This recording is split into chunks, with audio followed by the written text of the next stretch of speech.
Good evening. I'd like to call to order the Concord Township Zoning Commission meeting for Tuesday, March 3rd, 2020. We have a number of items on the agenda tonight. The first two are related to site plan review application number 039. Mr. Marino Capra of Capra Business Centers, LLC is requesting a site plan approval for a proposed medical office building at 7881 Auburn Road, and being permanent parcel number 08-A-0-0-00-020-020-0. And what we're looking at tonight, actually two reviews related to that, a site plan review and a design review. Is Mr. Capra here? Yes. Could you step up to the mic, sir? Give us your name and address and kind of explain what you're doing here. Marino Capra, 9076 Westwood Drive, Kirtland. I have a building here already, and we're just building a twin. We were going to build it a long time ago. It's the same design. Mm-hmm. The site plan is, the site is all complete, but the building needs to go up, and it's a 7,200 square foot medical office building, 4 units. So it's identical to the existing building? Identical, yes. Okay. It's a twin. Nice looking building, by the way. Oh, thank you. Okay, and I noticed in the documentation we have that obviously there's no problem with water provision or sewage provision. We did have some comments from the zoning staff. Heather, did you want to go over those, or you want me to read those? You can go over those with the applicant. The question is, can I find them? In advance as well. So I think he's going to walk you through our staff recommendation. Yeah, which one? Oh, it's the one with the... Okay. The first one in the file. Okay. Okay. There are a number of things that were brought to our attention from staff review, and basically the issues that were really boiled down to were number one, to revise the landscape plan to match the civil plan layout. The landscape plan must show the walk in the rear of the proposed building, as well as the 5-foot landscape area around the side and the rear. The location of dumpster enclosure is also incorrect. So I don't know have you seen these concerns? Yes. Okay.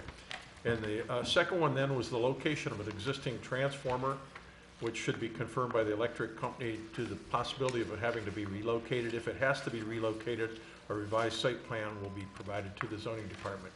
Is that an issue? No. It can stay? It should stay. As far as the second building was already approved a long time ago. Mm-hmm.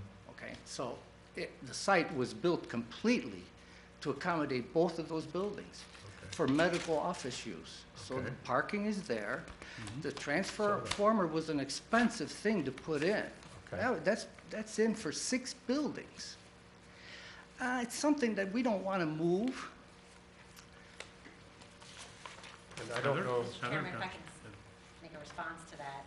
Yes. He cited the new building exactly 15 feet away from his existing building, which is the bare minimum distance between buildings in the capital district. Mm-hmm. So and right now the transformer location is right up next to the building that he's proposing to build. If he is not willing to move the transformer, then he's going to have to come back and amend his site plan, and therefore what it sounds like is request a variance from the distance between 2 buildings. Or move the building? Could you move the building location? Would that, yeah, probably would, because the concrete's already poured in the parking lot, correct? Correct. Well, let me ask you a question. Yes. If you designed this originally with both buildings in mind, right? Yes. And if you put the transformer where you did, mm-hmm. then what's changed? Nothing has changed. Just the zoning has changed. Well, this building is slightly larger than what you had intended to do. Identical. It's not the same square footage. It's exactly 7,200 square feet. My master plan calls for 6,000 square foot building, 7,200 square foot building, 6,000 square foot building, 7,200 square foot building. just like that, for 6 buildings. Master plan is here. They never pulled it up. But I was approved for 2 buildings. And these 2 buildings, and nothing has changed. And I have 66 parking spaces. They're not marked because the building's not up. It's not necessary for the first building. Right. But they're all there. I saw Everything was put in, landscaping, all the trees, you name it, it was put in. Water, we have 500 feet and 2 fire hydrants that we maintain. That's a lot for 1 building. I think we've done a lot. And I think we should be allowed to put in that second building just the way we had designed it a long time ago. It's the exact same plan. And the issue of the transformer then is Okay, safety with or? all due respect, Mr. Kappa, it's not the same plan. It's the exact same plan. No, it's not. The plan that, I will this is a bring new it- plan. No, you asked me to revise The it. only thing we're reviewing tonight is the plan that you had your consultant, Mary Jones, submit You to the weren't here township. when the first building was built. Trust me, like I said, 6,000 square foot building, 7,200 square foot building, and they go in and out, in and out. Do you remember when you Six- first, do you remember this year, or in 2019, when you submitted this the first time to us? And your civils came in and the building footprint. did No, not- you asked us to The building redo footprint everything. was not the same as what your architect had provided. There was a mismatch in your new architectural renderings of the building and the site plan that Harry Jones prepared for you, that we pointed out to your consultant, and then they went back and put the slightly larger building in. This is not the exact same building that you were previously approved for, that you never executed your right to build. 10 years ago, we were going to put up the second building. The financial crisis happened. Financing got pulled. Now, at that time, we had a set of plans completely approved by the zoning here. And Do we have That- those plans? yes, you do. That plan was changed. The design of the building is not 7,000 square foot. It's a little less. And it's a different design completely. And we spent $30,000. Why? To put in a second drive for the fire department. We were going to fill the pond with tubing and to retain the water, and then fill it with sand, and then drive over it with a new drive for the fire department so they could turn around for the second building. And the financing got pulled. Now, I came back with the same exact approved plan, hoping that all they have to do is just put a check mark on it and get started on it. No, that one, red flag. All of a sudden, the county engineer that I brought a letter from the fire department to the county engineer to get that approved. It took a lot of time and money. Heather, first thing, red flag because of that second driveway. She called the county engineer, and the county engineer will not approve that again. It's too close to the other driveway, according to their zoning. Okay, fine. I said, I'll go back to my original plan, and that's it. I'll put the second building that just the way I was going to do it years ago. Identical. No good. That's an old plan.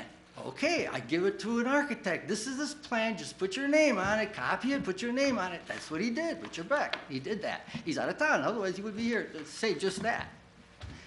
That's my story. Okay. So in other words, we didn't catch the mistake the first time. No, they approved it the first time. Zoning, everybody was on board with it. Well, we There was a approved it. conditional approval that was granted with a very lengthy list of, as you know, we always, usually It it's was a conditional very approval short list. with items that need to be checked off.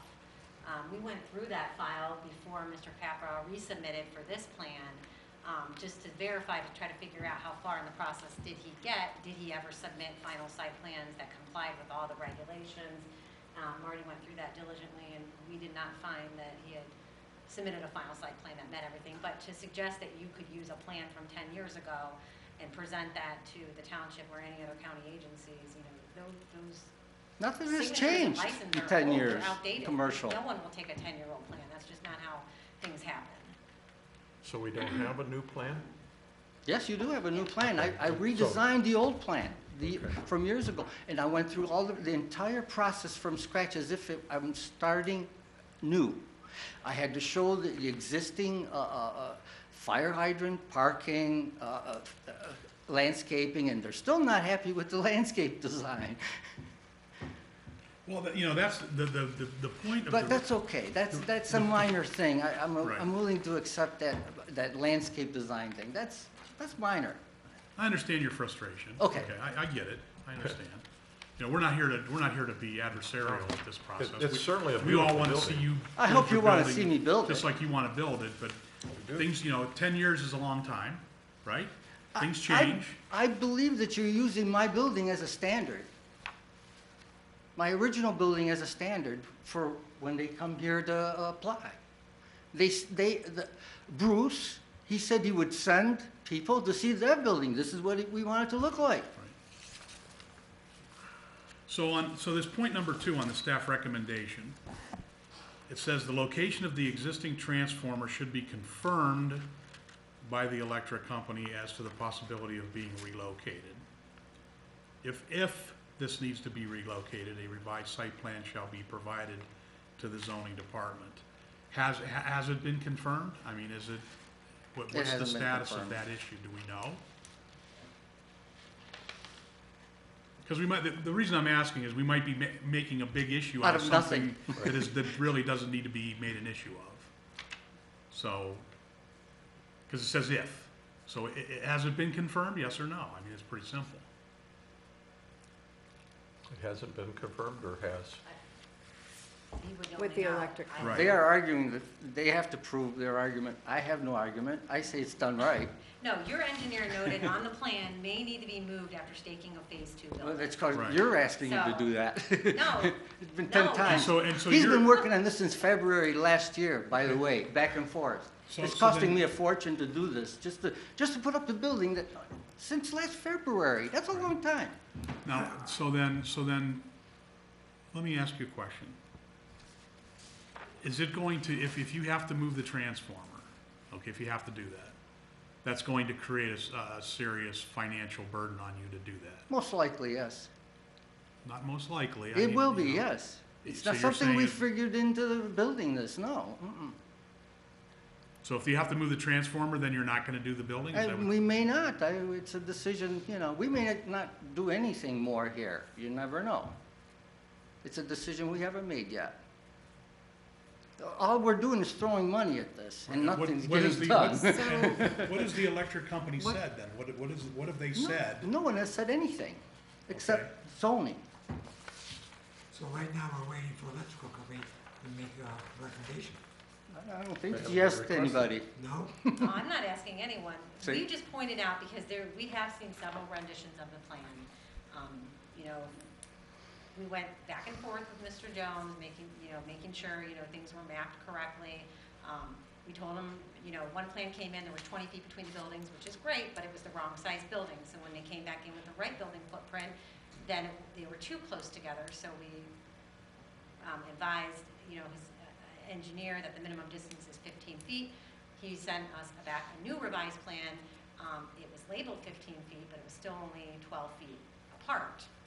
So there was either a labeling error, or they didn't think we were going to check the distance between the buildings. But then now finally we have a plan that shows the 15 feet, which is a minimum, distance. And this, as you know, this board can't grant a variance to that. That would have to go in front of the BZA if they couldn't comply with that. So our concern, and the only reason why we put it on there, was that we didn't think it would be actually feasible to build the building as shown on here. And so, Harry Jones had indicated that on his own site plan, we didn't ask him to put this on there, that they may need to move that transformer after they stake out building 2. Well, I think the issue is right now is, let's find out if the transformer has to be moved. If it doesn't have to be moved, then I assume that answers everybody's question. So if it doesn't have to, And that's what all these are. These are just, Right.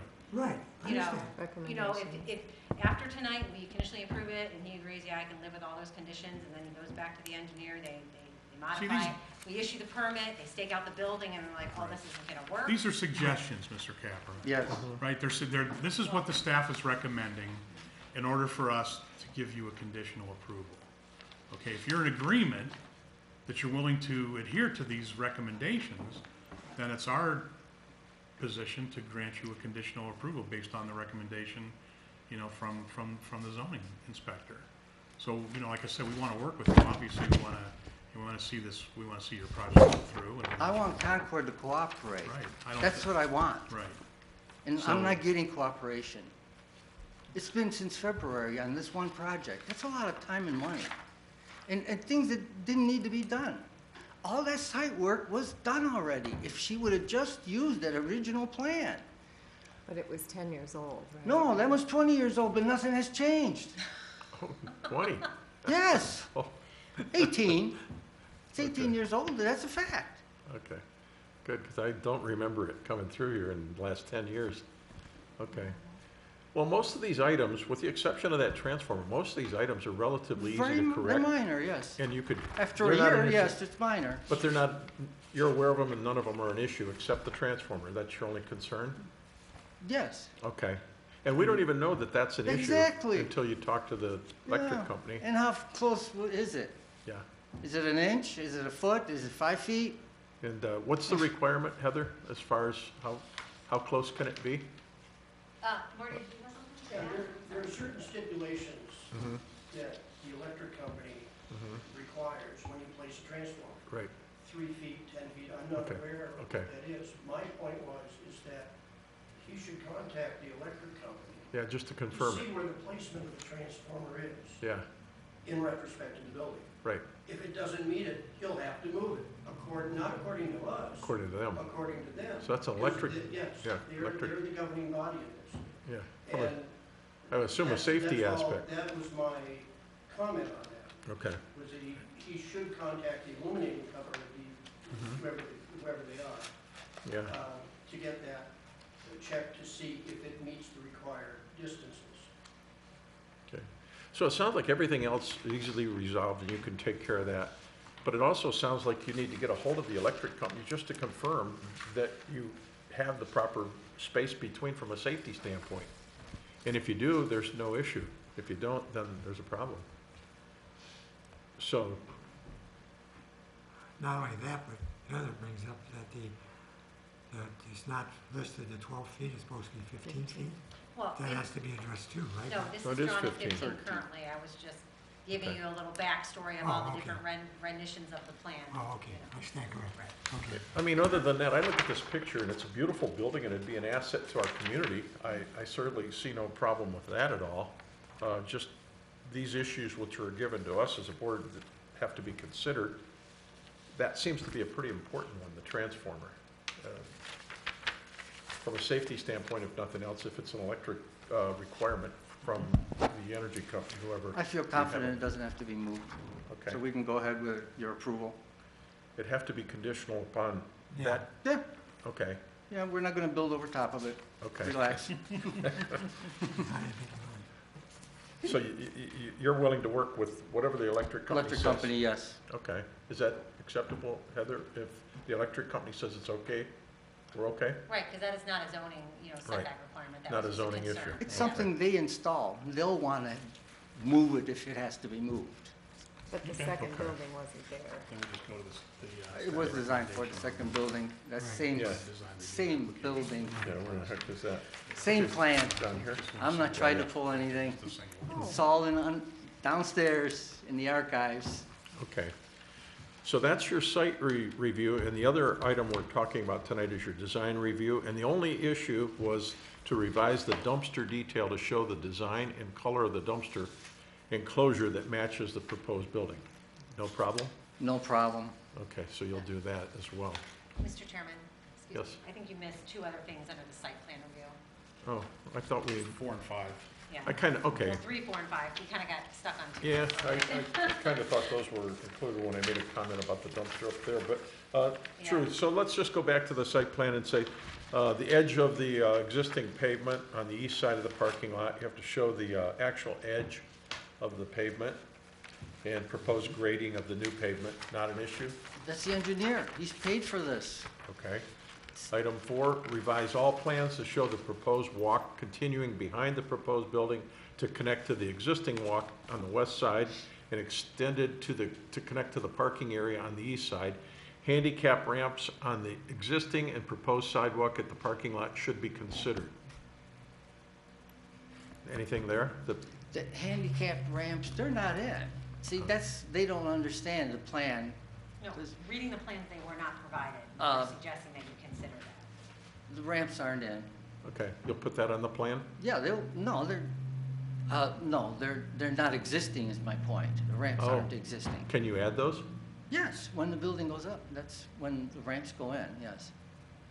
They're in the plans. They weren't shown on the plans, that's why we're asking you to consider including those in on the plans. In site plan?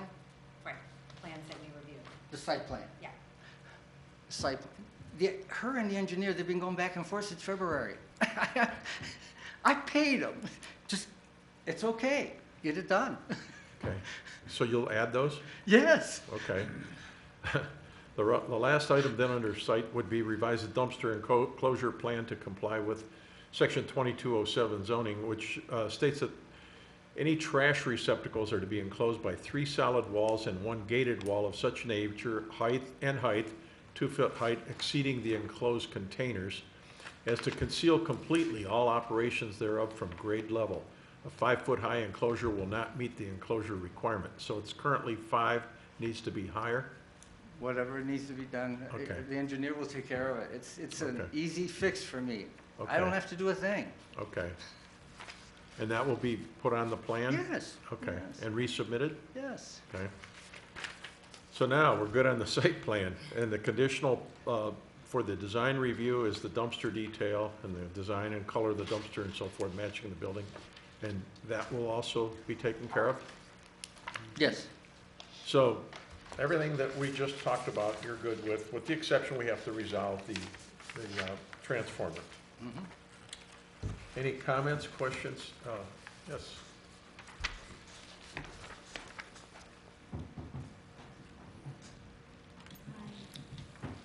Vanessa Pesek, 11705 Kelly Court, just on the plans, sorry, I just grabbed it. On the plans for the bathrooms, I don't understand what's going on here, I'm sorry. I'm sorry, I thought this was a public No. We comment haven't come to the portion. public No, hearing this yet, is just but no, there's no public input here, Vanessa. Oh, okay. No, sorry. you can bring that up later Yeah, when you we can. have the public Right. portion. Yeah, Oh, this is okay. just We're an just trying to- application review, this is not Oh, I thought it, yeah, no, because I was just looking on the plans and No. I saw something. You know, no. we'll give you an opportunity to speak at another part of the agenda here, Mhm. if you'd like to have a concern. You have already approved this conditionally. Not yet, we haven't. Too late. Bathroom plan is Check out something no new. bathroom. So someone moves in, then there'll be a bathroom plan.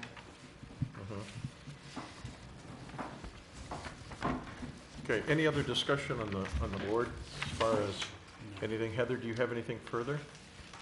No, Okay. Can we combine the vote on this, or you want to do you want to two do separate? votes, Okay. please. So do I have a motion to approve the site plan conditionally with the understanding that the issues that were brought forward will be addressed in a revised site plan? Mr. Chairman, I make a motion that we accept the application being submitted number 039 by Mr. Marino Capper of Capper Business Center LLC with the consideration of the conditional issues, the 5 conditional issues set forth in the staff report. Okay. Do I have a second for that motion? I second that. Okay, Sue seconds the motion. Heather, you want to call a vote, please? Mr. Schindler, Yes? Mr. Mosick, Yes. Mr. Peterson, Yes. and Mr. Lingenfelter. Yes. Okay, conditionally approved on the site plan. As far as the design plan, do I have a motion to approve the design with the exception of the one item that was called out that still has to be addressed and has been agreed to be addressed? Yeah, Mr. Chairman, I'll make a motion that we accept site plan review application number 039 submitted by Mr. Marino Capper of Capper Business Center LLC with the consideration of the single conditional approval for the recommendation for the Okay, design review application. thank you. I have a motion. Do I have a second? I'll second that. Okay, Sue will also second that. Heather, vote please. Mr. Lingenfelter? Yes. Mr. Schindler? Yes, Mr. Mossick? Yes, And Mr. Peterson? Yes.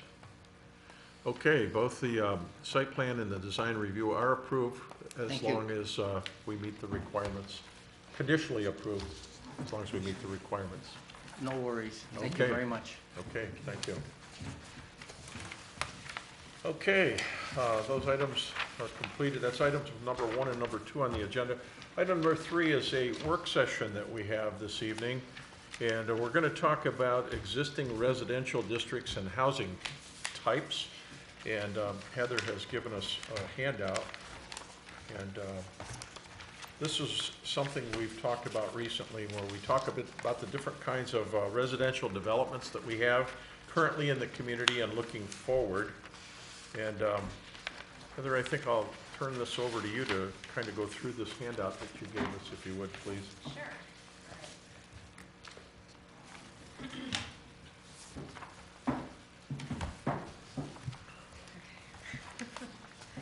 I like regroup here for a second. All right, so I did include a lot of information in your packet. I don't know if you've had a time to take a look at it or read through it.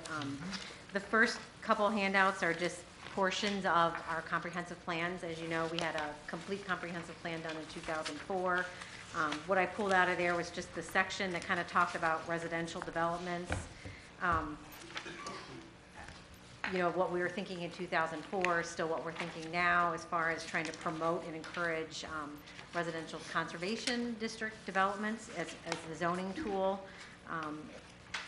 which we did hear a lot of, you know, testimony, I think, tonight in our pre-application meeting that we're having some challenges, I think, with the way, and this is a little bit of a sidebar off topic of what I was planning on talking about tonight, but the way the RCD is currently crafted in the zoning, the requirement of the yield plan versus the RCD plan, and now that we've adopted riparian setbacks, it's making it challenging not only for the developers, but also for staff. And I would think, you know, I think, you know, with the zoning commission and the trustees moving forward, it's going to be difficult to really assess the yield plan and determine whether or not it's feasible and marketable and economic, makes sense economically. I'm thinking that we may want to revisit that RC district in the future and to maybe make some amendments to that on how we come up with a base density. We did talk about that in the 2015 comp plan update as far as the outcomes of these RCD developments. Are we really getting what we thought we were going to get? You know, do we need to make some changes? Now, obviously, I wasn't here when we first adopted the code. It's been, how long have we had it in there? Maybe 10 years, roughly, right? Okay. Yeah. It's a great option. We definitely want the RCD versus the traditional R1, but I'm thinking that we may need to look at, you know, changing how we review that to make sure that they aren't getting too much and based on some maybe fictitious yield plan that would never ever be built. question. Yeah. What have you found over the years since we've had it? There have been some maybe big discrepancies or some hardships that have come up, or that you have found that really is something we should be targeting, for example? Based on the site, you know, 10 years is a long time. The township has changed a lot in 10 years. Yeah, and I wasn't here for, you know, when we did Right. Stone Ridge Estates initially. When Right. Concord Ridge came in, I joined the township after that, was already through the initial review process. And with Concord Ridge, we didn't have riparian setbacks at that time. So like Mr. Summers indicated, that it was probably easier for them to show us a yield plan, and there really wasn't as much scrutiny because we didn't have to worry about whether or not there was a setback from the stream to warrant a lot buildable. But I do know that there are cases, and I don't have figures with me or anything like that, but maybe as part of that analysis, if we do decide that we're going to look at that in the future, would be to take a look at what RCDs were approved, what they showed in their yield plan, what they got in their density bonus, and what they ultimately ended up building. So some of them, they got approved for a higher, density, but when they came down to the final engineering and got through the county review process, they ended up not even actually building as many lots that they thought they could build based on, our zoning process when they really got into the engineering of it. Some of that just was not feasible. Like, they may have been approved for 61, but they really only did 57, even though it looked like they got that bonus. So, Now, based on what you're hearing, like from the agencies now that we deal with, right. with the county and everything, what have you found that's been maybe some issues that we should be looking at more closely, that you have stumbled on over the years? As far as a review process, because or? of the county regulations maybe that have changed to some degree, maybe state regulations that have changed since we developed this? Is there anything that's been out there that we should really implement in this now, at this day and age? I don't know. I guess I'm just learning from what we're doing right now. Like, even just these last several months when we were working with the Summers Real Estate Development, and they're upset because they're putting a lot of money into the engineering where they don't even know what they're going to get, but they really want to build the RCD plan, which obviously is the better idea, but is it 1, 2, 3, 2 lots too many based on the way they're supposed to prepare the yield plan? I think it's really just has to do with the way our specific zoning resolution is set up and how we set up the density bonus. I don't know that that's the perfect way to do that anymore. Maybe it's a time to tweak that, revise that, because, like it was brought up tonight, like Greg said, like he could come back with a yield plan and show that they're going to mitigate all these wetlands and streams, but, how much do we want to see the economics behind that, and do we really want a developer have to go through all that uncertainty? Whereas in other communities, they might allow like a residential conservation development where you still have to maybe rezone, but there's clear parameters on you must have X amount of open space, and your maximum density for the overall project area is, this number of houses per acre. Okay. So then coming in, like I have to do this, but I can be flexible on my lot sizes, and I still have to make sure I have all the streams and wetlands protected, and even like the way our code is written now, we've always allowed detention areas to be located within the open space, but maybe that's an opportunity too where, those detention basins, they still eliminate trees, but if we were to amend that code, I would probably recommend that we say detention areas would be excluded from your calculation of the open space because they're no longer being protected. And maybe it's an opportunity to introduce other things into new subdivisions that have maybe been brought up in our comp plan update, maybe requiring some additional trees to be planted within the development on individual sublots, or because it is a unique development. So if we can save developers cost on like the pre-engineering and the yield plan, maybe they'd be willing to put in something a little bit better, for the township. But I'm kind of sidebarring here. I know at water, for example, there's a determination whether you have dry retention bases versus wet. And if you have a dry one, you're not supposed to be planting in there, for one thing. And people already start to do that because they think it's nice. Mm-hmm. But then by doing that, you're adhering what the basin was planned to do, hold water when you have trees and everything else in there. But these are things I believe we already can have in our regulation now, right? That they can or can't do that, for example? We don't regulate anything with the detention basins That's part of the county's stormwater. county responsibility? They Okay. let them know what they can and cannot do with those basins. Okay. We basically just say you have to show them somewhere, Okay. and then we lean to the county to, as far as our township review process before it Gotcha. gets submitted formally to the county for the subdivision requirements. Okay.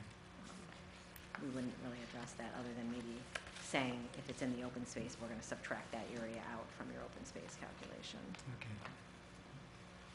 So you're saying we should really better define it so it's less nebulous for us and for the developer? I think it would be, So you yeah, could- I mean, yeah. if it's the preferred mechanism, you know, of the township still to move forward, which I believe it still is, I mean, Oh, yeah, you compare the R1 that we looked at tonight and the Yeah. conservation, there's day and night. You obviously want the because if we can conservation. keep those environmentally sensitive areas off of sublots, that Yeah.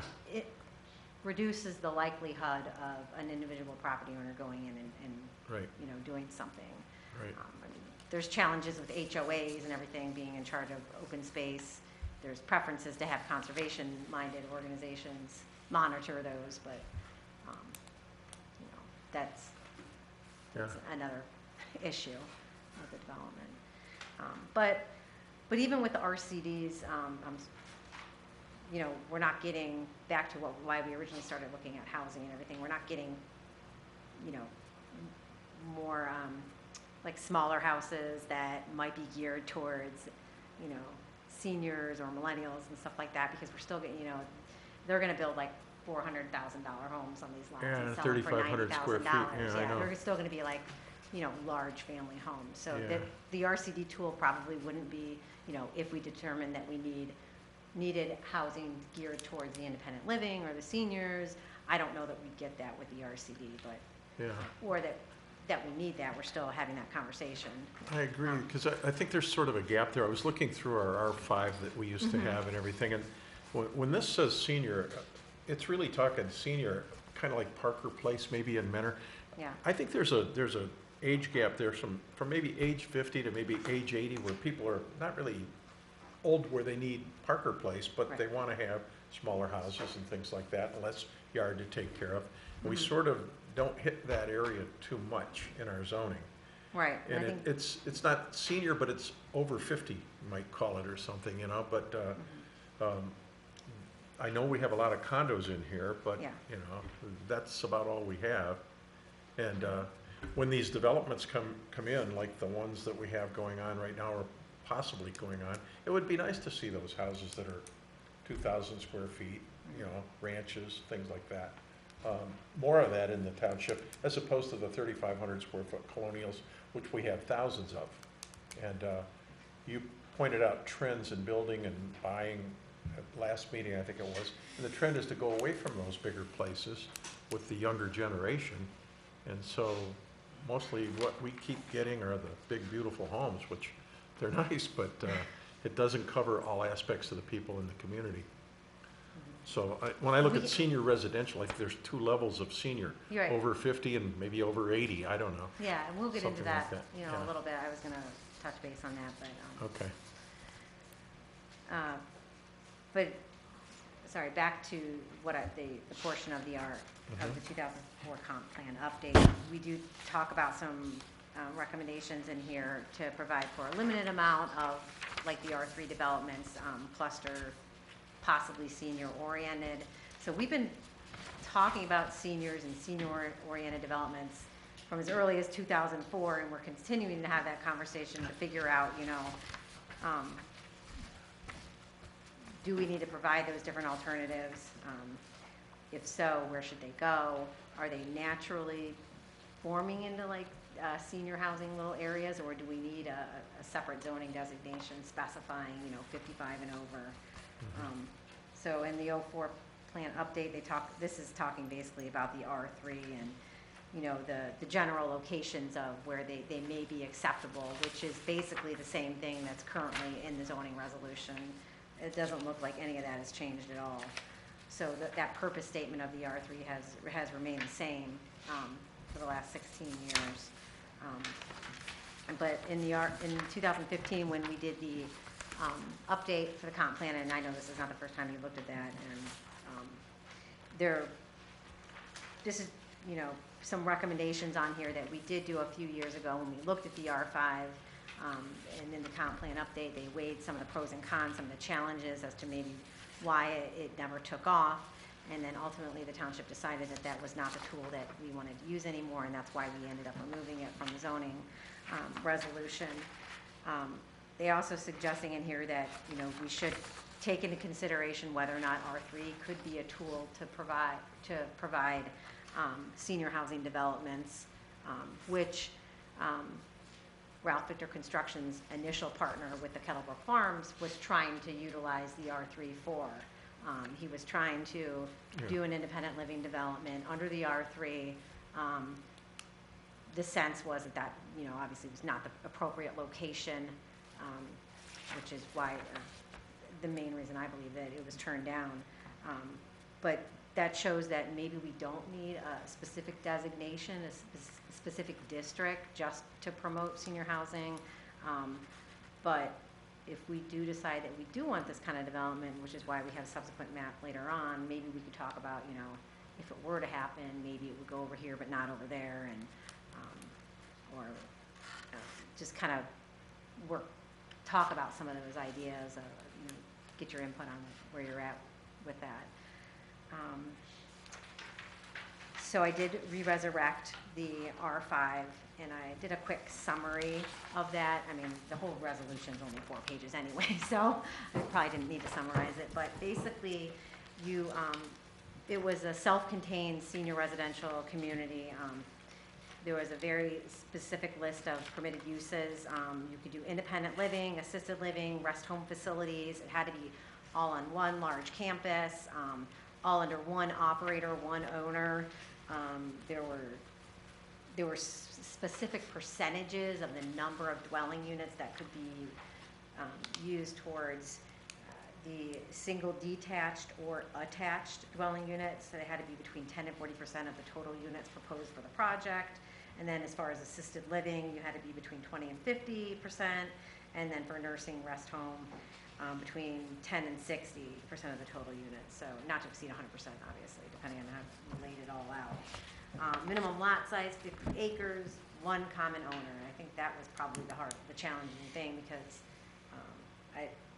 that's not always common. You don't always get one individual that's coming in and that's providing that entire continuum of care, like the full breadth of, you know, like the Breckenridge. There were minimum lot width 500 feet, 100 foot of frontage.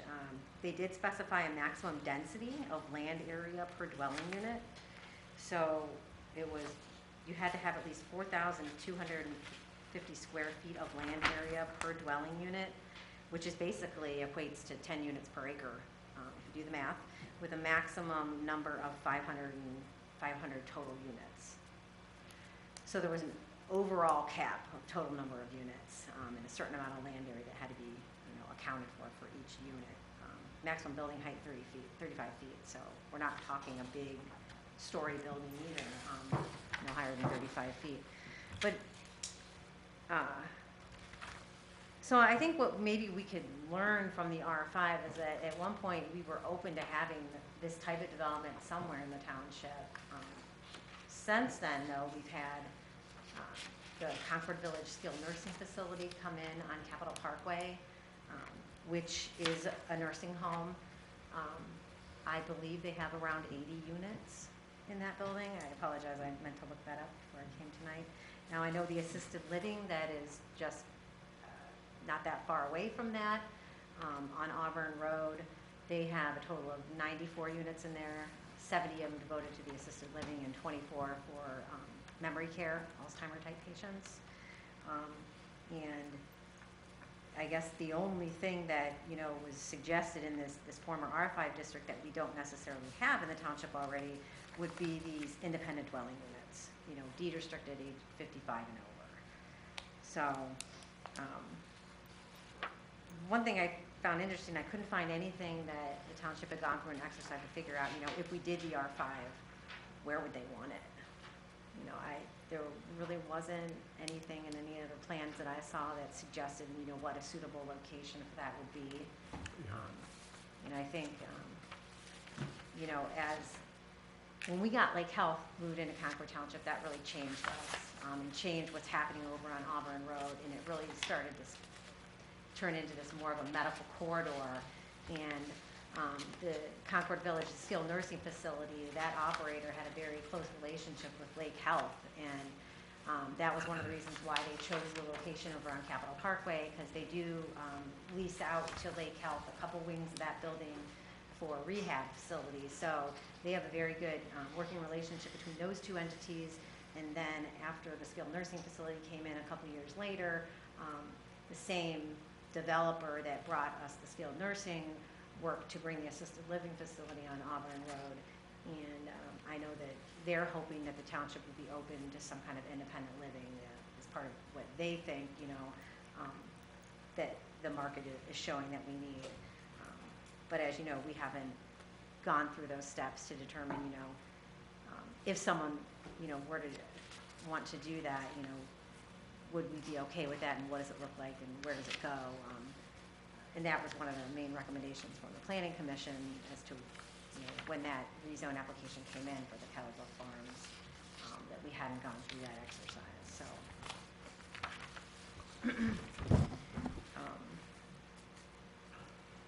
So as part of just my information gathering, a couple years ago, our staff had started working on mapping and just trying to get a handle on where all of our multifamily type developments were at. So I did provide you with like this Excel spreadsheet. It's kind of color coded here. Kind of shows you all the condominium developments within the township, ranging from Aria's Way, which is zoned, it has two different zoning districts because it was developed at two different times, and I know we've talked about this in the past, but R1 and R3, they have duplexes and single-family detached cluster there. They're condominium, so that people own those. With the majority of these multifamily developments are condominiumized, so they can be owned. Units can be owned where we have a couple rental multifamily developments, and these are pretty old, like cobblestone estates in the B1. I mean, that was probably built in the 60s or 70s. I wish I would have had a column with dates, because that would have been interesting to see, but I don't have it at this time. But so this was more of an information piece for you, and then I kind of totaled some things up here at the bottom. Of these roughly like 2,000 units that were approved, about almost 1,500 of them are located within developments that have the attached 3 to 8 units per building. A few of them are duplexes, 80 units, and then there are some that have the 2 to 3 units per building.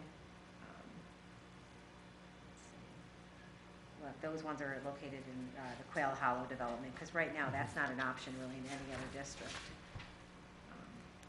And then the single-family detached cluster, we were able to extract those out and try to figure out, how many of those are in the township as well, and there's 404. So those fall under the multifamily districts because they're part of the R3, or they may be part of the R2, the planned unit development. I had maps for every single one of these developments, but I didn't want to print all that out, so I can email that to people who want to see that. But so I did just a couple like kind of general maps that show you the location of where some of these more concentrated areas of the multifamily are located. So the first one is kind of the northwest corner of the township, basically right on our Menor border of an old Johnny Cake. That's where a lot of the R3 developments are, including Aria's Way, just a little bit further down. And the yellow will make sense to you later. So then the other area of the township where we're seeing a lot of multifamily developments is actually in the Quail Hollow development. So Players Club, Stonehaven. Some of these are the cluster dwellings, and some of these are the attached units, and you can always go back to the table if you want to see exactly what's within those different developments. And then on the other map is kind of the Prouty Road area, Lockwood Ridge, Hillshire Woods, and the Hampton Bay, Water Oaks, Auburn Hills. What's interesting about Auburn Hills is this is a case where it's zoned R1, but the code allowed a developer to come in and show that they could create hypothetical lots that would potentially comply with the R1 districts, and then what they did is they set it up as a condominium association and put a private street in. I wondered about that, because that's a nice development. Yeah, I mean, the density is the same that of, you know, a regular R1, but I think there was a cost savings from the developer standpoint to do it this way because they didn't have to do a public street, which, you know, costs a lot more money for the developer up front. This map is excellent, and one of the things it kind of pointed out is, really, we don't have those big fake 50-acre plots for an R5 as it was previously defined anyway. Right. Anything we have that's really large is east of Ravenna Road, and most of the time you get out there and you don't have water and sewer and things like that. Well, right, this map was, you guys had asked me to take a look at what lots are 10 acres or larger. So I did a query in GIS to figure out, you know, which lots were 10 acres or greater. Yeah. I kind of like took out all the ones that the Metro Parks owned, which is why I highlighted those. They own currently about 1,600 acres of land within the township. So you'll see those with the green and the white on the map. As far as that goes, I would say those are permanently protected. I don't know that they would ever give those up. Yeah. I did also map with the darker green other areas that are protected lands, so those might be deed restricted open space for subdivisions, conservation easements. You pointed out I missed one of the parks over here off of Hoos, so Yeah. I'll add that one in. Concord Hills, yeah. You know, the open space and the RCDs and the PUD, and then there's actually on the east side of the township, the History Museum owns some land in Concord Township. So I found that interesting when I was doing my research. Then I just kind of mapped for your reference the golf courses. You know, the golf course that runs through Quail Hollow, I don't think that that's likely that would ever be turned into a housing development. Most of that, you know, is the open space for the PUD, so there wouldn't be an opportunity there. And even with the Little Mountain Country Club, that's a special district that, you know, I don't think that could be turned into housing. Then I did also map, just for your reference, there are a couple subdivisions that are currently in development off of Winchell Road. That's the Lily Farm. That's an RCD where he's doing about 24 lots, and that was a relatively easy RCD to review because there weren't any streams and wetlands, so there really wasn't as much scrutiny on the yield plan. Then we have the Stone Ridge Estates off of Girdle Road, Phase 3. The developer is trying to finalize and get his final improvement plans approved by the county. And then, as you know, Bill Martin's off of Cryle, off of Hunting Lake Drive, that Phase 10 of Quail Hollow. That's going to be about 50 lots. Those are, you know, regular lots between, you know, about a third of an acre is probably the average size, and that's where Pulte's actually going in there and building. And what's interesting about that development Where is is, that? Hunting Ridge right here, Drive. And next to Micro Villas, Hunting Lake will tie into right the- here, Oh, that blue area right here.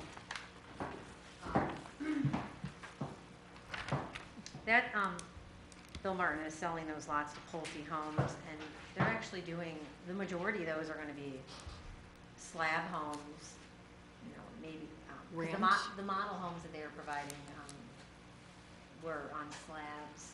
Was it a ranch? Yeah. Yeah, I think they Yeah, ranch, Yeah. like 2, maybe 3 bedrooms. So I don't know, if that continues to go in that trend, like, this naturally may turn into, you know, an area for people to downsize that already live in the community. I don't know if we're gonna be able to do 3-car garages or not. I've got my name on Nice the one. list there. Yeah, they're supposed to start that in April. They're pushing to get that done. Yeah.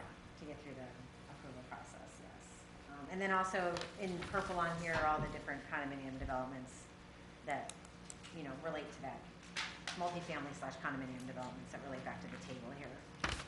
But then the yellow, these are the 10-acre parcels that are kind of left out there. Now, obviously, some of these are probably already developed. There's things here.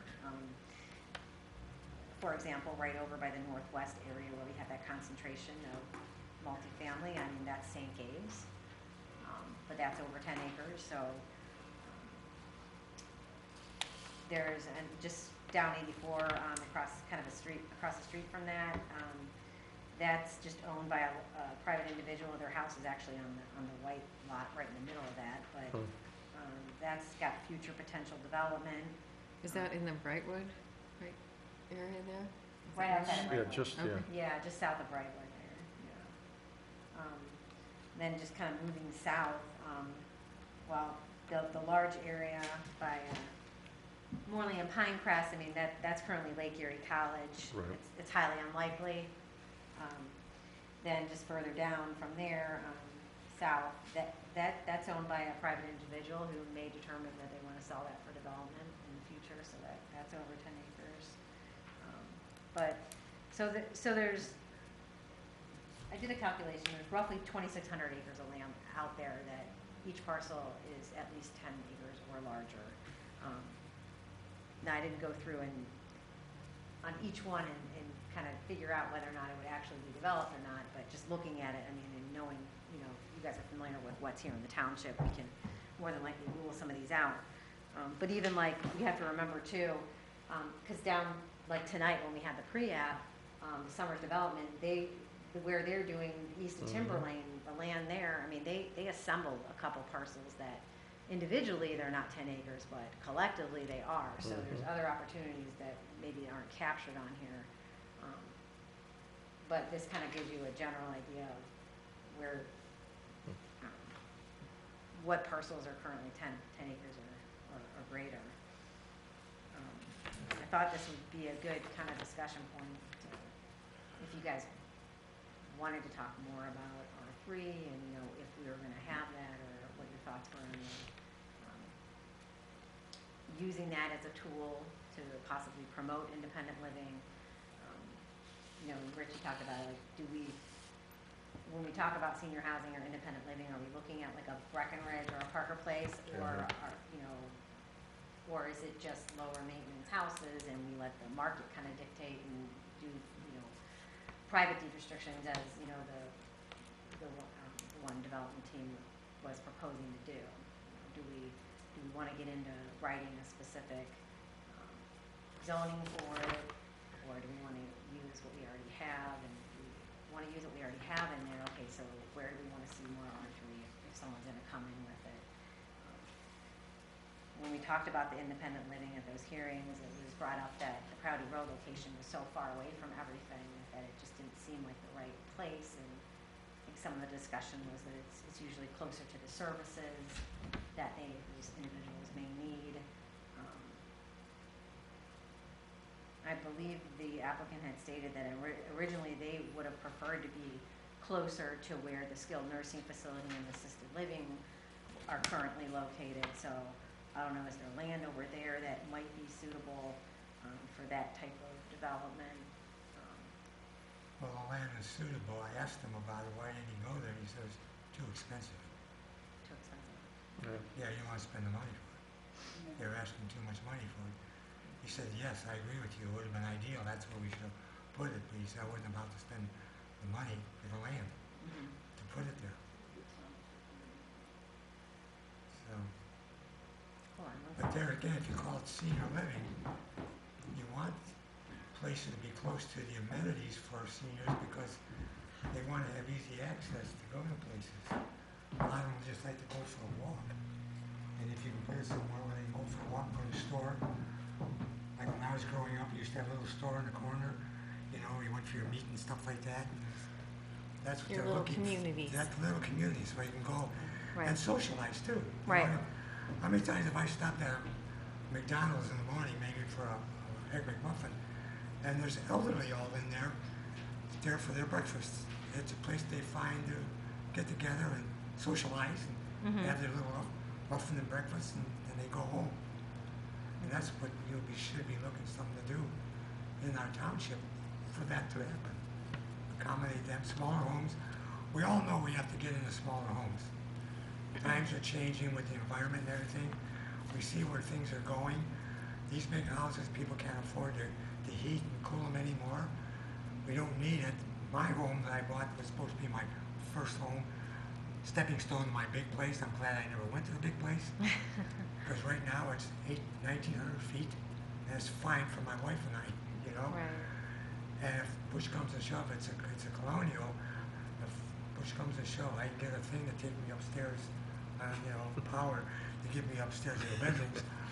But the thing is, it's small and it's easy to maintain, and I have a small yard. This is where we have to go. Not only the older people, but the younger generation want this today. I Yeah. feel the Yeah. younger You know? generation. They're moving downtown Cleveland in small apartments and condos. They don't want to be out there. They want to be where the activity is, and I think that's the trend. And I think we have a good thing to do, like with the R5. Whether we want to call it senior living, I don't know, because there's a No. stigma about senior yeah. living. Quote, gets people right away invert that to be, closer homes, everybody's jammed in like sardines. So they don't like to hear that, even No. though we'd like to do it for. Yeah, you look at seniors. something like the Villages in Florida, that's, 55 and older, but it doesn't look like Parker Place, I know. But, We have friends that live down there too. Yeah, that's bigger than all of Concord though, so. Oh, I know it is. But you would think the market would demand or drive smaller homes, in developments. I was kind of surprised when I saw the development that we discussed tonight, having 3,500 square foot homes, big McMansions, and Right. we've got a lot of those already. I know, and a lot of that Yeah. has to do with the cost of doing, being a developer, and if Yeah. you have to sell a lot Yeah, for $80,000 to $90,000, no one's gonna build a $200,000 house on there. true, I know. They're gonna build like a $300,000 or $400,000 house. Mhm. I have no idea how much developers make off these, subdivisions Yeah. but it's market driven, and Right. when you require, certain Sure. size lots, prices go up. Sure. So if you have, like in the R1, like even tonight, for example, that yield plan they showed on the R1, they had 43 lots, and the roadway went, almost all the way to the north. So there was a lot more roadway length, which means more cost, and 43 lots. But if they could reduce the cost of building the infrastructure and get more lots on a lesser amount of frontage, then the overall cost for the project per lot is less. Sure. So then potentially they could sell those lots for a little bit cheaper, but, and even like from a township perspective, then less road maintenance, but we're not, for whatever reason, we're not getting like the entry level type, homes. And builders really aren't building them. They're still kind of building the bigger homes. Yep. Specifically in Northeast Ohio. I mean, the square footage is still, large, even though there's still a demand from, millennials for smaller homes, but they're buying, like your house. You're finally ready to move out, and they're moving into existing neighborhoods, and fixing them up, and, and then people like you are moving over to High Grove, and, You're or right. to that a it- newer house, but it's smaller than what you're currently in, and, that's just kind of what we're, And it is driven by the cost of the land, because Yeah. anywhere in Concord, you look at a half-acre improved lot, 90,000 for a half acre, and go out to Jaga County, you get 10 acres for that, so it's a big difference. Yeah. I remember one time my wife and I decided to put the house up for sale just to see what we were going to get. And we sat in the yard, our next door neighbor's yard, when we had an open house. And the family's coming in, 2 children. And they were just jumping up and down, "Oh, Mommy, look at this house. My room's here." And I thought to my wife after we had the open house, I said, I don't think I want to move. But they wanted to get into a smaller house. Yeah. They had St. Gabe's up there, they had everything right there. And they were just waiting. And they made an offer for the house, which I was surprised, because I got more than what I was asking for. They wanted to buy it that day. And I thought to myself, man, but this is the trend. Smaller but close to amenities. Not only for the younger families, but also for the seniors. They want to do the same thing. So if we can do our best to try to give them that, I think that's what the trend will eventually be, because of the way things are happening today in our world today. With the costs going up so high, I mean, you hear about these poor families that want to buy affordable homes and they can't find any. I watched a program the other day on California, where people are living in their you know, their cars because they can't find affordable houses. They have a minimum income even though they're both working. They still can't afford a home in California because, well, we know where homes go from California. They're extremely expensive. But that's happening all over the country now. And it's a shame, and I think we have to start looking for that trend. Not only what's affordable as far as buying a home, but to be able to sustain the home with the utilities and everything else that's required to be able to live in a house today. So, how we can achieve that needs work. But I'd like to be able to come up with something we can massage to have to hit those markets, but have the flexibility to the developer like we have with conservation zoning right now. If we can try to emulate, to duplicate that kind of theme, to allow this kind of development to take place, I think that'd be very helpful, to allow them that kind of flexibility. You're talking like recreating a new kind of R5 that would define Yes, what you're talking about, exactly, exactly, which would have to allow them to build on much smaller lots correct, to make it profitable. correct. Make it profitable for them, because they have to make a living, but yet make it desirable for the families that want to get in to that type of living too. They can afford to get into that type of living. Well, now, I know right now they build, you know, $5.5 million homes, but that trend is going to start, I think, dwindling over time, based on just what's happening today. You know, like I say, with global warming and the cost of things going up, and it's going to be becoming astronomical. So it's going to be favorable not only for senior citizens, but for the younger generation now. They want to live smaller homes. They don't need bigger homes. It was funny because when I spent 6 months one time in Europe, in Germany, on business, if you go to Germany and see the homes that they're built there over the years, we went to see the president of one of the companies I was representing over there. He was the president of the company. And we went to see his house. His house was smaller than mine. And he was very happy. But this is how they build them because of, first of all, energy efficiently. The Europeans know the cost of keeping down what it costs to heat like a bigger home is astronomical overseas. So that's why they're way ahead of us in energy. They're looking at solar, they're looking at wind. But they've been doing that for years and years and years because they see what's been going on, and they don't want big houses, and they're satisfied to have smaller homes and stuff. But we have to do that in this country too, if we expect to be able to serve the culture that we have in this country, be it the elderly and be it the younger generation that sees that, you know, we can't afford this big stuff anymore because it's just too costly to live in a place that's that big. And they want to keep things smaller. Would a logical next step be to just better define our conservation district like you talked about, the parameters of it, so it's easier for us to administer and easier for developers to understand? Is that something we could work on? Do you have any formulas or calculation of how that would go together? No, not Oh, yet, okay. no. Yeah, that, But that might be a logical next step to resolve that problem, right, because that's the direction I think we want to go, right. the conservation district. And you talked about defining that better and make it clearer, Right, and that might lead us into some other things that you're talking about. Right. but I guess I was looking maybe from a sense from you guys as far as,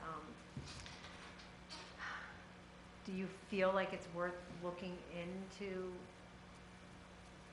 like, more, promoting independent living, or like, do we want it, where do we want it, do we want a zone for independent living, or do we want to just see naturally what happens within developments as they build?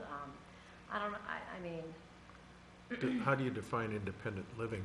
right, I mean, so in the former R5 district, we specifically said independent living units, age Exclusively, 55 and over. yeah, they can only have You know, one is that- spouse. I Right. mean, I feel that Yeah. that's too strict. Is that something we want to do, or do we want to see how we can utilize the R3 for someone to come in and actually utilize that? But that was part of the concern, is like, you have a developer come in and say, I'm going to do this project, but you have options A, B, and C, and he's telling you I'm going to do B, but then maybe they come and do C later on. So we still have to, you know, I think if the township wanted to try to accommodate independent living, we definitely have to set it up as a planned unit development.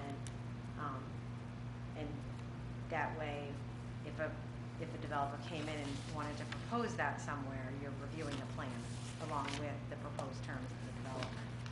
But even before that, I think, you know, you maybe would need to even, and maybe we can't do all this tonight, you know, we can have, you know, I need to give back more information to you, but, you know, what general areas in the township can you rule out where you would not want to see more R3 or some version of an R5? And, you know, I don't know what your thoughts are, but I personally think anything that's zoned R4, we would not want to see, you know, any higher density than than the RCD option. But where else would you possibly entertain an idea, or maybe nowhere? I don't know. I mean, when we talked about the town center and the master plan for the town center, one of the things that was brought up was that we don't have enough households over there to support the ultimate goal of getting a true mixed Or use the mixed development. use. So, is there possibly an opportunity to provide those increased households, maybe near where we are hoping for the town center, and close to the assisted living and the skilled nursing facility, which would be right across, 44 Capitol Parkway to where all the retail is, is that a better general location? There's just not much land there when you look at it. I mean, there really isn't. I mean, you got your industrial park back in there. And other than that, down on Girdle Road, you've got a little land, but. Right, some of that stuff on Girdle, that's Auburn Career Center. Yeah, I know. There's Career some Center. that's privately owned. Yep. Yeah, some of the stuff in the industrial park is already developed, so it's highly unlikely, but there is still some significant amount of vacant land in that district. And there's a trade-off too, so you have to take that into consideration. When the skilled nursing facility came in, that was zoned industrial, but we approved the rezone for that new use, which is still a commercial use, but it also has like a residential component to it as well. Same thing with the assisted living. That went from a manufacturing district, I believe, I'm sorry, it might have been gateway business, but it went from a commercial district to a district that allowed a use that is still a commercial and business type development, but there are people living there.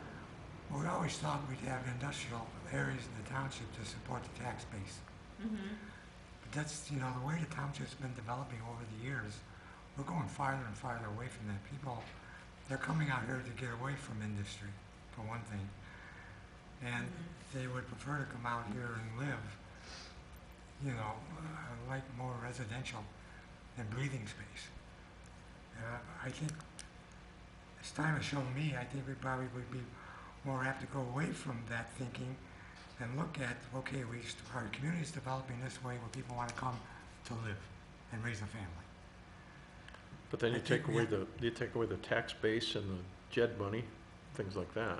Well, yeah, but what are we trying to achieve? What's the township trying to achieve? Well, it's kind of a balance, I think. And but that would be an ideal, because we're talking about the township center where, here again, senior citizens would like to be able to be around, not only to us, but even the young people today.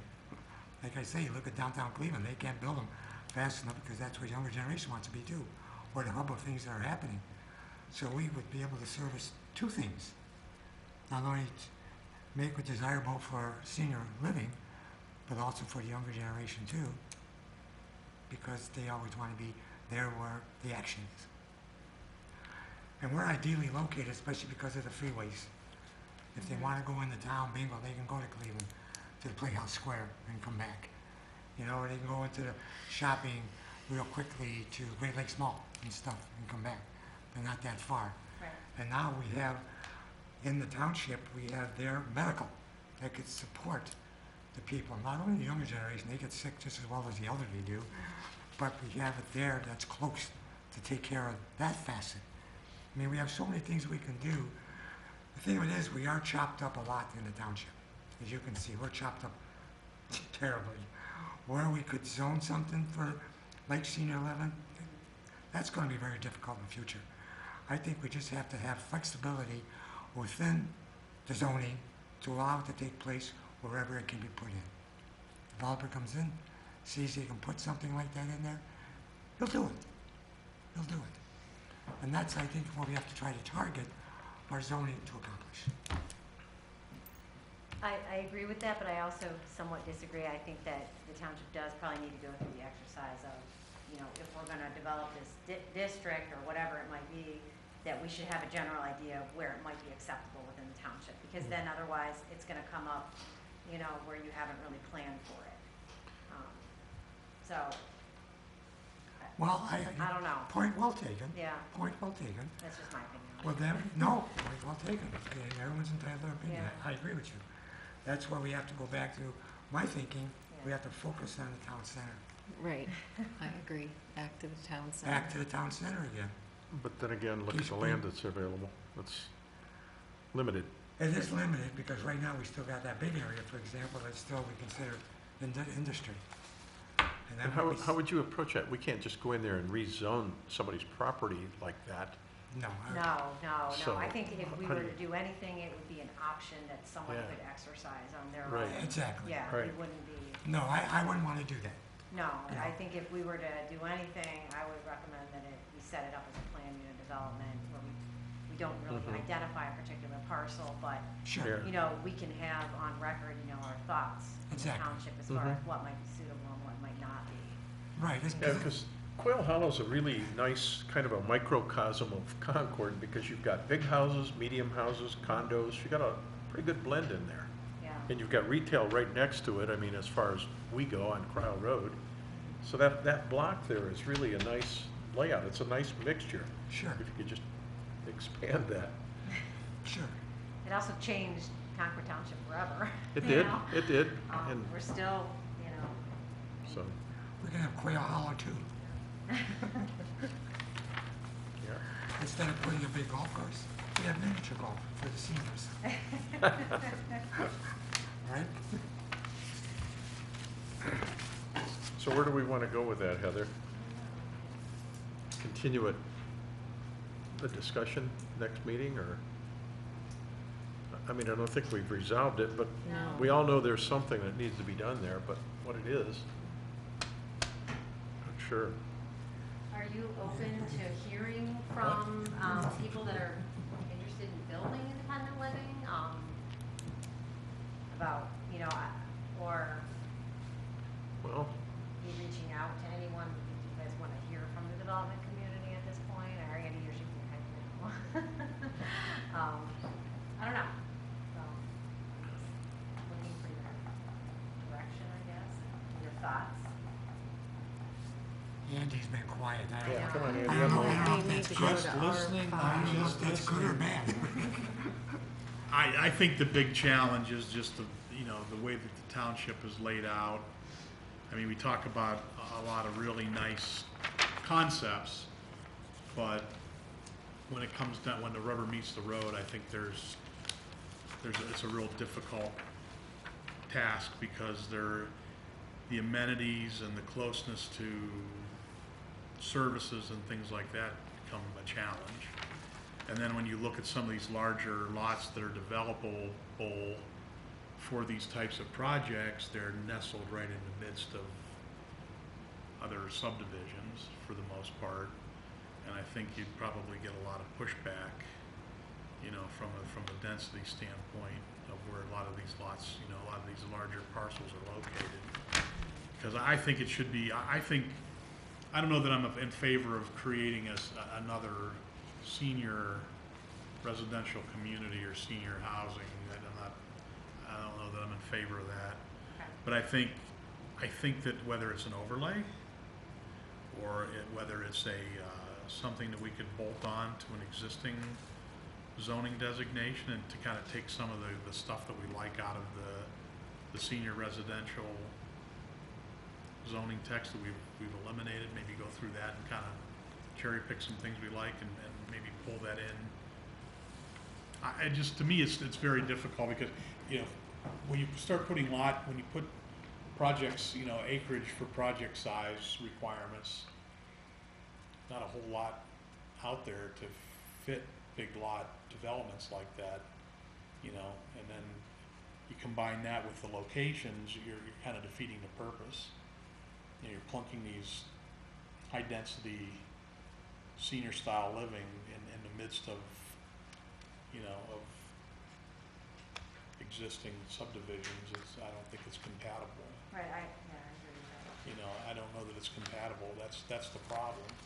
So with the R5, I mean, would you agree that, you know, we've got our assisted living, we have our nursing homes, like, I don't know that we're trying to encourage more of that, or if there's a demand at all in the township for that. I feel like the missing piece of what was originally intended is the single detached or attached age-restricted homes. I mean, Right. But see, the thing, you know, the funny thing is, you know, there's an opinion that people are looking to get away from the larger homes and downsizing, but yet we're getting projects that are put in front of us that are Just the opposite. exactly the opposite of what, I think the market kind of drives where that goes. I think it would be foolish to try to steer or drive the desire for certain types of developments with, you know, because I think the market's going to drive whether or not, you know, there's a desire for that. I think if somebody has an interest in that, if there was a bigger interest in that, then we'd be seeing more projects in front of us that would include those types of options, and we're not. Well, We're I mean, seeing traditional half-acre, right. you know, 2,500 to 3,500 square foot, two-story home type projects, you know, so.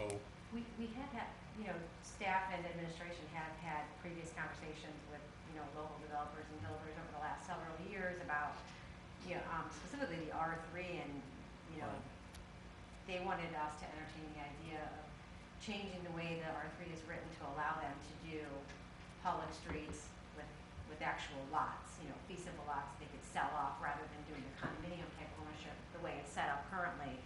So there was some of the market was asking for that. We weren't willing to, you know, change and amend the code at that time. And then even, you know, even right now, we still, you know, the gentleman that wanted to do the independent living on Prouty still has a market study that shows that there's a demand for it here. And he was hoping that, you know, the township would take the time to go through the process to either say yes or no, we like this, or we don't want this anywhere. And so I think there is some market demand for that.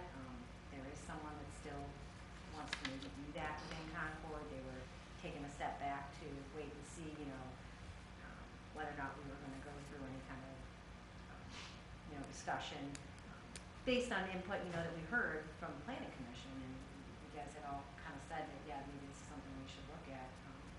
So I don't know if that interest is going to still be there, you know, once we get through whatever we're going to get through, but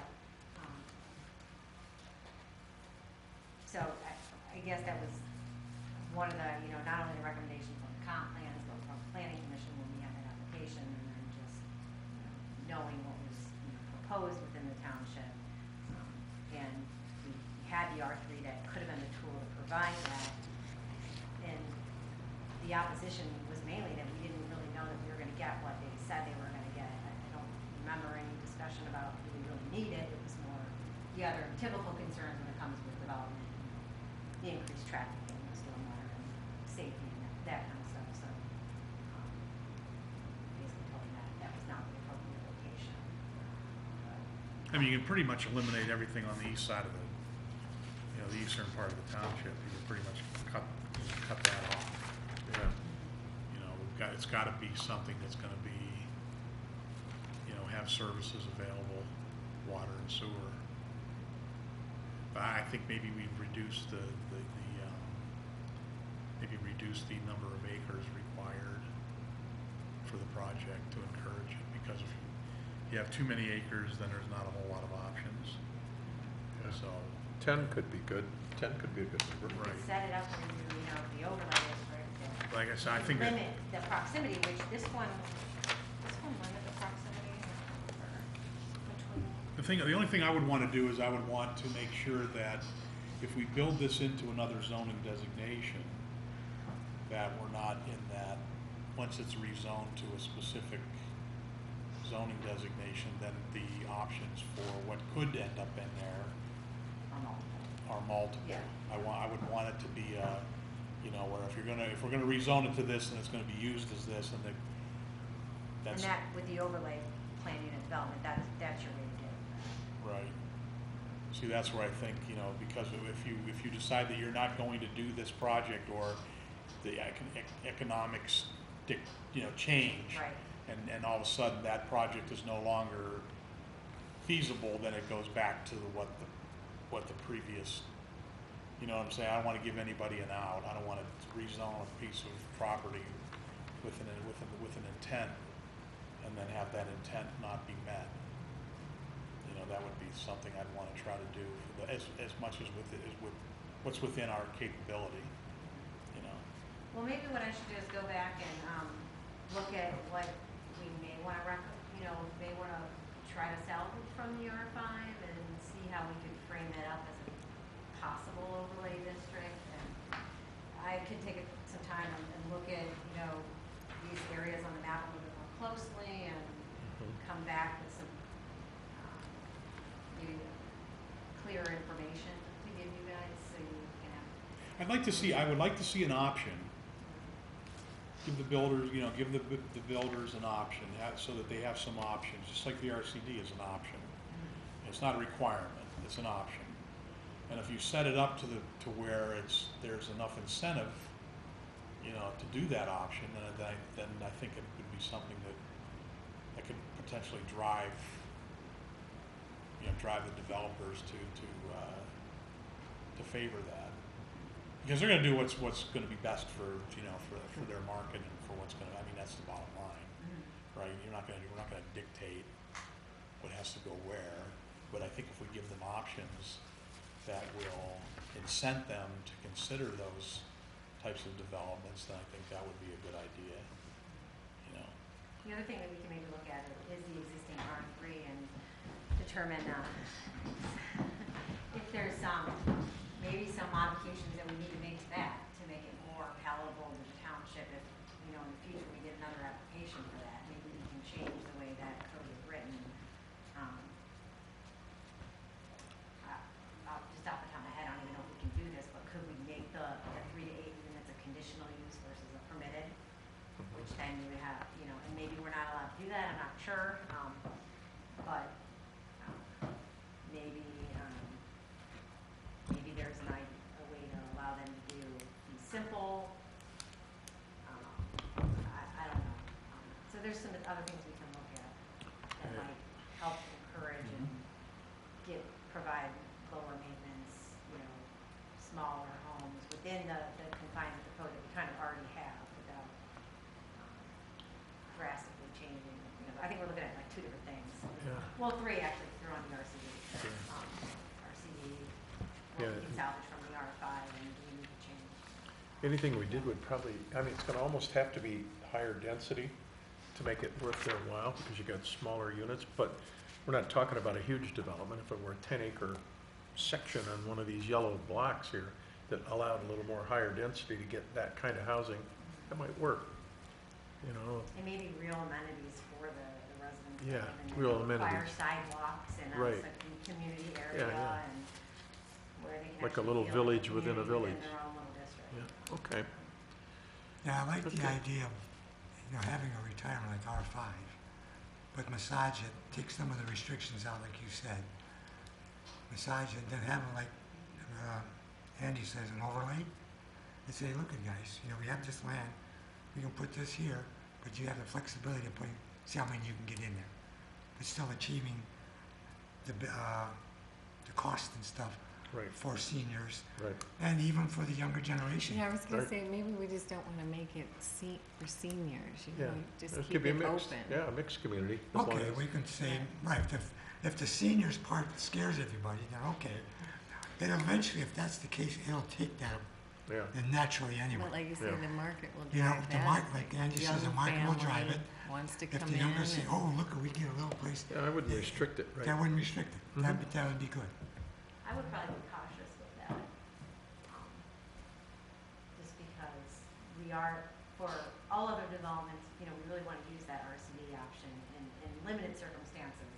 You know, we're amenable to more R3, but I think if we were to create some overlay where it was basically just higher density and allow them to do almost anything that, I don't know how that would affect the other tools that we already have in place, and how that might shift how development happens. Maybe they would stay away from the RCD because we would keep this option.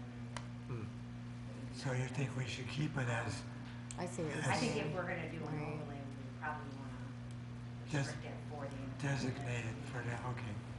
No, it makes, That's just my initial kind of, no, it makes a good point. But there again, like Richard says, the market will, and Andy, the market will dictate. whether or not And anyone that's- exercises that. That's right, and that's, like I say, as times are changing, the market will change. Developers are gonna realize, hey, you know, can't build these big things.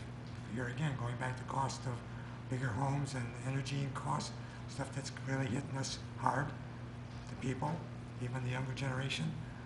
So this would help be able to take care of that, and we'll be able to achieve still what we're trying to do. So that town center area, that is all just off the table, I mean, As a, you know, as a mixed use? no, the town center, is that dead, or where is that? There's no movement on that now. I mean, Yeah. you know, we do have capital district zoning in place on about 70. Yeah. How many acres? I think it's roughly 70 acres that we That we rezoned own. capital. And within that option, it is like Sure. the planned development option. Right Someone there, mentioned. that's what we own. We're not actively promoting that or anything like that. We don't have, the township and the JED doesn't have any active, you know, agree MOUs or anything with the other property owners. So if they're doing any kind of promotion on any of that, it would just be the 70 parcel that the township owns in the corner there. So there's no RFP out or, No, is that something that's gonna come back at some point? or- I think that's all not going to be market driven at this point. You know, I think, I know the JED is going through a little bit of a transition with a couple of board members, and they're trying to redefine their focus on how they're going to strategize, you know, and I think they've been talking about shifting their focus on more like bringing in the industrial companies, and how can we now try to make the industrial park back there a little bit more attractive? What can we do to help facilitate that? Whereas previously, they were a little bit more focused on the retail, the hotels, like those type of uses, so, which they've been coming without people asking them to come. You know, we're I seeing just like the crowd whole change. amphitheater and, you know, that whole Yeah, it's kind of neat. outdoor and There's a lot of speculation out there walkability. right now. Yeah. There's people looking at commercial lots, and talk to different sellers and potential buyers about various ideas. Seems like to make a couple in here in the next year or two. So more commercial and, you know, we've seen some residential stuff too. Okay, so you're gonna bring something next time, I'll or? bring some stuff, I don't know exactly, yeah, Take I'll it bring from some there. work, and if you have My any, idea. maybe I'll feed you some information in between, you know. Okay. You know, Very good. see kind of how it goes. Okay, Other than that, I think for next month, we will have another site plan review application. Another lot that is part of Grist Mill, the site between Waffle House and Key Bank, oh, so. Another new commercial overlay. all right, All right? thank you. Okay, item 4 on our agenda then, you all have in your packet the minutes from the February 4th, 2020 meeting. Do I have a motion to approve those as written?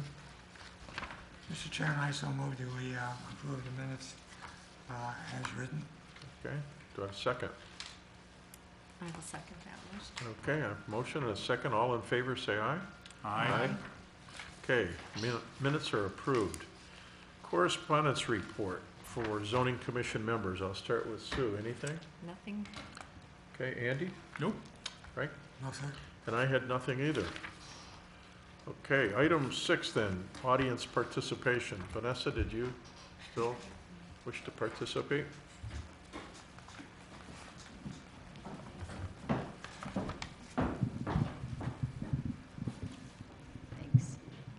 Vanessa Pesic, 11705 Cali Court.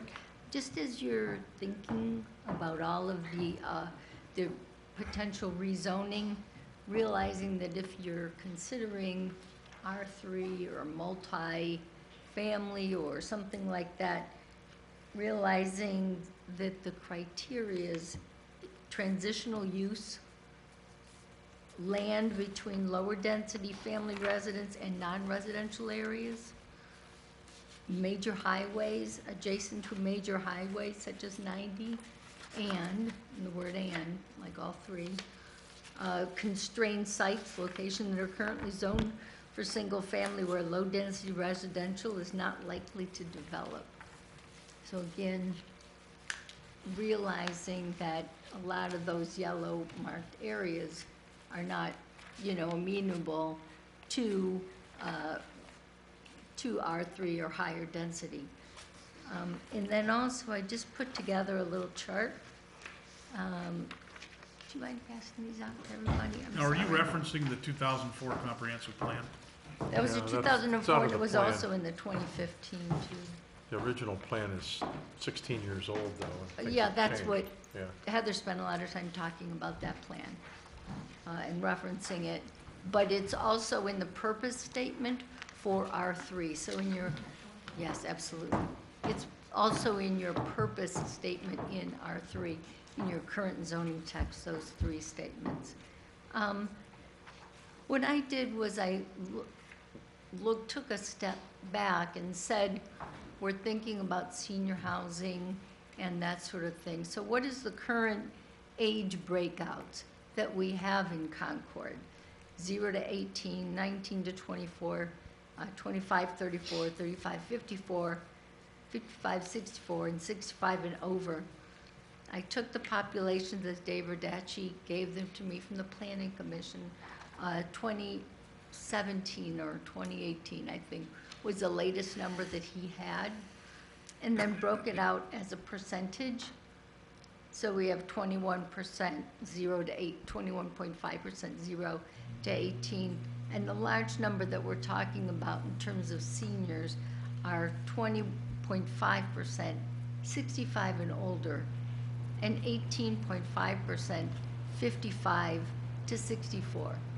And I asked David what would be an ideal kind of look for this age grouping, and he said if you had the same number, the same percentage across, that's an ideal kind of age graph that you want. You want young, middle-aged, older. That would be great. We tend to be very heavy in Concord on the older side. I am part of that older age group. So I'm talking about myself. And you can see that the next numbers are the Ohio percentage from the Kaiser Family Foundation that I just looked online. There are probably other numbers and slightly other groupings as well. But again, we tend to be older even than the general numbers in Ohio. And then I looked at the US Census. I don't know what year that might have been. 2010 is the latest that they officially have. There's some estimates every year that go up, but that might be. And that Lake County is 20%.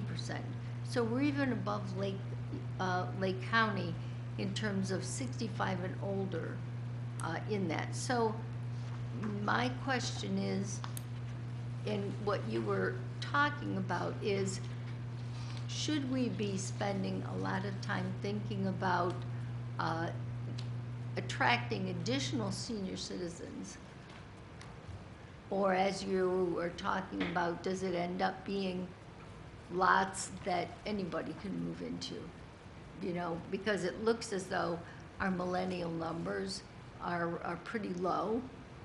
The 19 to 24, we're only at 6, and 25 to 34, we're only at 7%.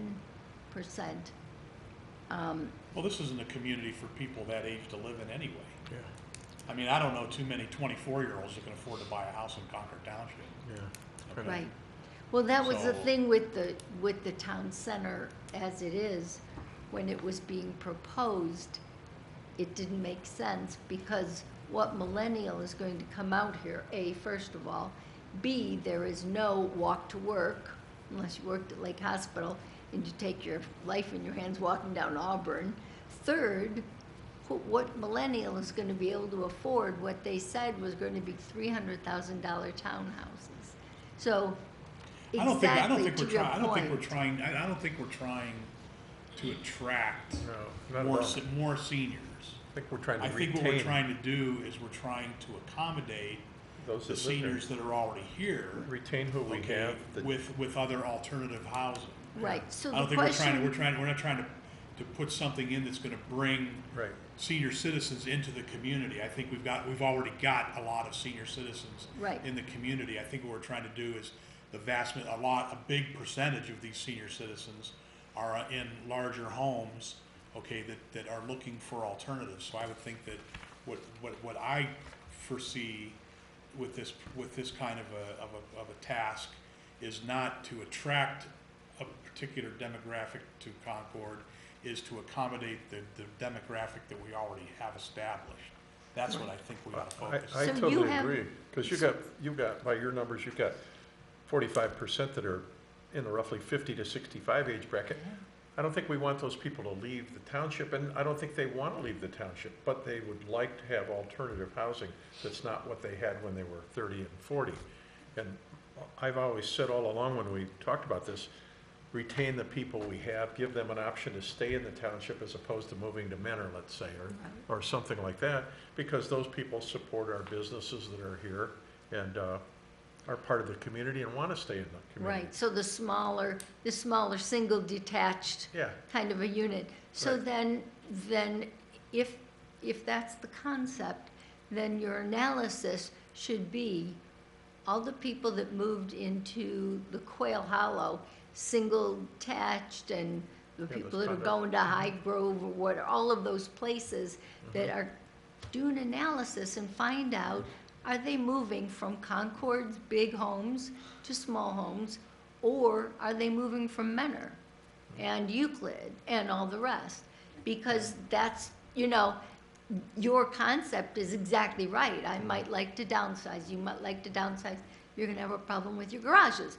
But, and that's great, but you don't zone for that. You zone for the home, and you have to decide who's moving. So, is it true that that's happening? Or is it true that more people, I have a lot of friends that are in Quail. They weren't in Concord. They moved from other cities. So that, I just posed that as you guys were all going back and forth and making thoughts and discussions. Those are some additional points. okay. And then additionally, I wanted to also point out in the second half of the sheet, oh, Heather, I spelled your name wrong, I'm very sorry. Heather's presentation, one of the sheets talked about the different types of homes.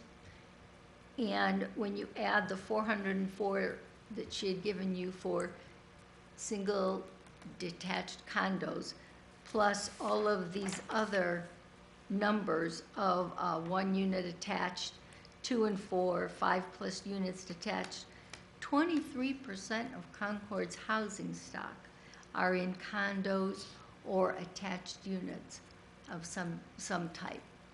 So again, as you're starting to think of the kinds of housing that you want to put up, realize that we have a tremendous amount of stock for different types of people. If somebody wants to downsize, they don't want to deal with the yard, they don't want to deal with anything, they can move into single detached, they can move into 1 unit attached. We have 958. So we have a large number of ways that people currently can be there. 23%'s a lot. So, Based on what? based on the other county, places in Lake County. I didn't put together that chart. I'd be interested, when you say that's a lot, you say 23%'s a lot, what is it in comparison to Menor? I don't have the numbers in Right. front See, I of would me. wanna know that. Absolutely, but that's your job. What I'm doing is helping y'all along. Well, when you're saying a based bit. on, it's a Yeah. lot, I mean, you're making a statement, right? Yeah. You're When you saying that we look have at a the- lot of, your position is we have a lot of condo and multi-unit, dwelling in the township. You're saying 23% is a lot, but you don't have anything to base that opinion on other than just it's a statement.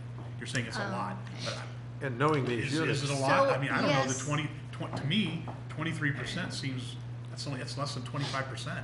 And, It's less than a quarter. and knowing these Were units, a you- lot of them are I'm up and down, sorry, these were- condos. They're Were two you in, floor. on the 2004 Yes. comprehensive plan? Good. So you saw the chart where Concord was rather high in the amount of housing. So we have a pretty high percentage for Lake County in terms of this one-unit detached condo plus one-unit attached and multi-homes. So you saw that chart, and you do know that Concord has a relatively high number. But I don't have the exact numbers, but Right. you do know that. Right. Good, thanks. Rich, I'm sorry, you were saying I was something. just gonna say, a lot of these condos, I know of these units, and a lot of them are two-story, so they're condos, but they're not ideal what maybe a person downsizing would want to get into. Frank talked about wanting to get into one floor. Not all that, I'd say maybe a third of them are one floor. The rest are all multi-story. So they're condos, but they're multi-story, and they probably tend to attract younger buyers because of that. Because I just know most of these units that are here, with the Yep. exception of Quail Hollow, where some are freestanding and a lot of them are ranches. But Right, the rest, right. and Auburn Ridges ranches and Areas Way, though, for example, are all two-story. Yeah, Eagles Nest, the stuff on here in Quail Hollow. Yeah, yeah. The Yeah, I know which one you Port mean. Royal, Yeah, those are single yeah. there's single some there, floor, yeah, so there's a fair number that are single.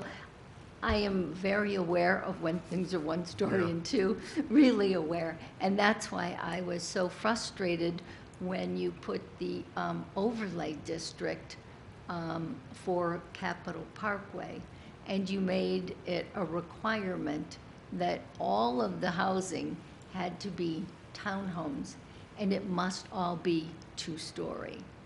So nobody who's elderly or has a physical disability could currently move into that. We didn't make that a requirement. That was just a concept. That was never approved or anything. It was. No, but in the zoning text as it I stands don't right think we now. said that. Did we say it Yes. had to be two-story? Yes, I don't recall that. yes, yeah, I'm telling okay. you, yeah, I didn't think we did.